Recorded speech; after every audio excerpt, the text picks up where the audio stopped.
It has been said that timing is everything. On February 26, 2019, the House of Representatives voted to block President Trump's declaration of an emergency on the southern border. Nancy Pelosi and others claimed that the declaration was a violation of the separation of powers provisions of the Constitution. It would appear that failures to secure our nation's borders against the entry of massive numbers of illegal aliens is a clear violation of our Constitution. Article 4, Section 4 states, "The United States shall guarantee to every state in this Union a republican form of government, and shall protect each of them against invasion, and on application of the legislature, or of the executive, when the legislature cannot be convened, against domestic violence." Invasion is defined, part as, an incursion by a large number of people or things into a place or sphere of activity, an unwelcome intrusion into another's domain. Furthermore, there would have been no need for any additional action by the administration if Congress had simply voted to fund the construction of a barrier to protect our nation from the illegal and uninspected entry of people and contraband, including narcotics and weapons, into the United States. Congress failed to act responsibly and in accordance with the oaths of office that each member took to support and defend the Constitution of the United States by preventing invasion and domestic violence. The media was quick to pick up on the congressional response to the president's action to fund the construction of a barrier to protect the vulnerable and highly porous U.S.-Mexican border. On February 26, 2019, Mass Live reported, Mass Democrats vote to block President Donald Trump's national emergency declaration. Of course, it was not just Massachusetts Democrats who voted against the declaration, but the comments in the article are worth considering. Also on February 26, The New York Times reported, House votes to block Trump's national emergency declaration about the border. The action by Congress was not the only story making headlines. On February 26, 2019, however, on that same day, that the Democrats and some Republicans in the House of Representatives voted against the presidential declaration of emergency, ABC News reported, 26 years ago, 6 die in 1993 World Trade Center bombing. Finally, on February 26, 2019, The Washington Post reported, again, 9/11 first responders are pleading with Congress to fund their health care. Again, Jon Stewart is joining them. If we were to play the game of connect the dots, there is a common thread that connects these news reports, the issue of national security and the threats posed to America and Americans by terrorism and the consequences of failures of the immigration system that enabled foreign terrorists to enter the United States and carry out deadly terror attacks in 1993 and again in September 11, 2001. While a barrier on the U.S.-Mexican border wouldn't, by itself, solve the immigration crisis, it is a vital element of what must be a multi-pronged approach to secure our nation and protect our citizens.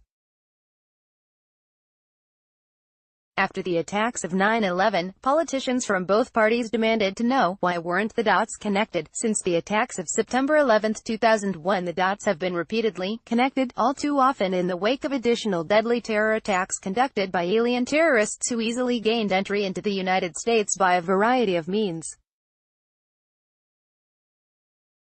Joaquin El Chapo Guzman, the leader of the extremely violent Mexican Sinaloa drug cartel, was just convicted of smuggling huge quantities of narcotics into the United States across the U.S.-Mexican border.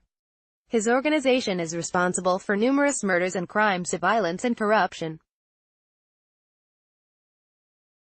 There have been a long list of congressional hearings and official government reports that warned that among the numerous threats that the U.S. faces around the world, many of those threats emanate from Latin America.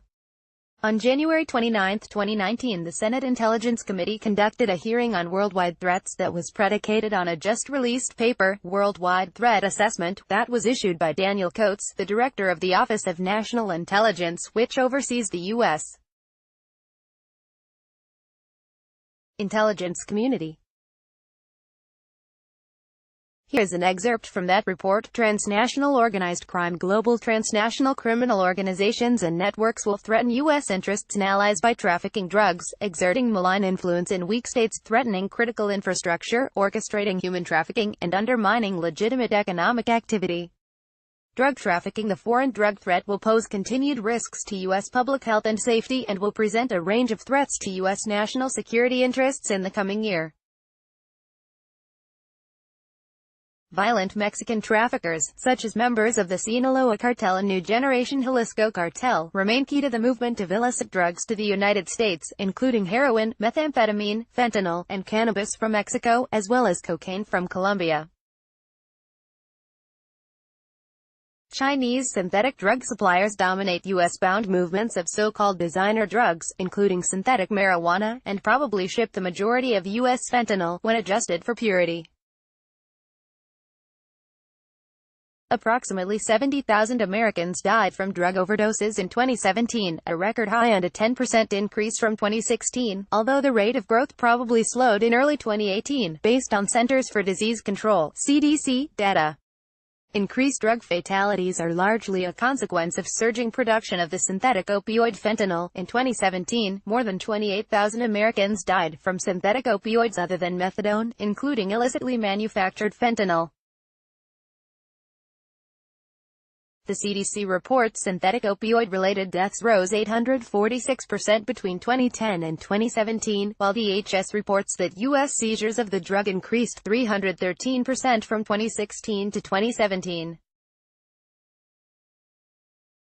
Other organized crime activities. Transnational criminal organizations and their affiliates are likely to expand their influence over some weak states, collaborate with U.S. adversaries, and possibly threaten critical infrastructure.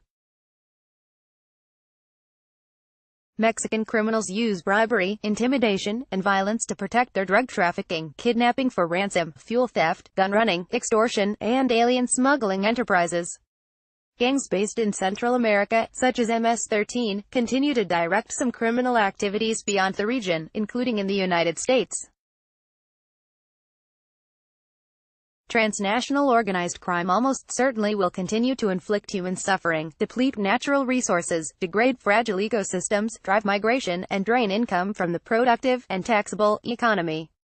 Human trafficking generates an estimated $150 billion annually for illicit actors and governments that engage in forced labor, according to the UN's International Labour Organization. The first paragraph of the preface of the official report, 9/11 and Terrorist Travel, will provide my closing argument against the congressional betrayal that America is now witnessing. It is perhaps obvious to state that terrorists cannot plan and carry out attacks in the United States if they are unable to enter the country. Yet prior to September 11, while there were efforts to enhance border security, no agency of the U.S. government thought of border security as a tool in the counterterrorism arsenal. Indeed, even after 19 hijackers demonstrated the relative ease of obtaining a U.S. visa and gaining admission into the United States, border security still is not considered a cornerstone of national security policy. We believe, for reasons we discuss in the following pages, that it must be made one.